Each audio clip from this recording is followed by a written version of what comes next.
My name is Chloe Smith, and I am currently in 7th grade. And my question is,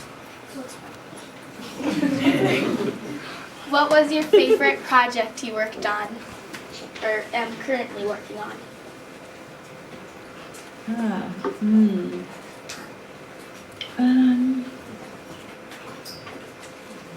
It's my favorite project. When I went to Rwanda, which was, I think it's now over a year ago, 2 years ago, I met people there who'd lost family members in the genocide, and I remember that I was facilitating a workshop, and there was a lady there with her toddler strapped to her back, and she was amazing. And after we did the workshop, she said to me that I was the first white person she'd ever sat down with. And she said before the workshop, she thought that in Rwanda, they were the only country that had problems, and she felt really alone with her own challenges. And after we did the workshop, she said to me, now I know I have a sister in England. I know that I feel solidarity. I know there's people around the world who have problems, and she didn't feel so alone. And that meant a lot to me. Thank you. That's awesome. Great contribution.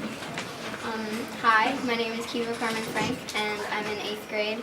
And my question for you is, do you think that there was anything that, like, in your childhood or the early years of your life that, like, someone you were introduced to or something that you saw that really influenced your decisions later in life? Great question. Great question. You know, I'm just trying to write a book because I've been asked about writing a book for a really long time, so I've got to do it now.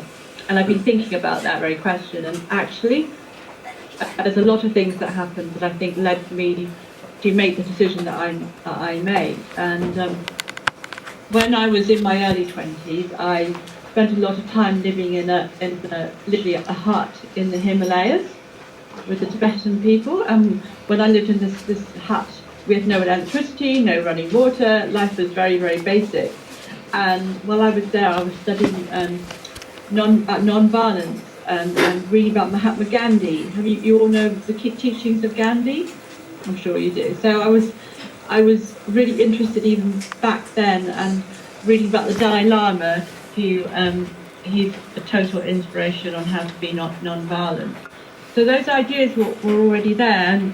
And when I was a teenager, I read lots of books on peace, and I was very interested.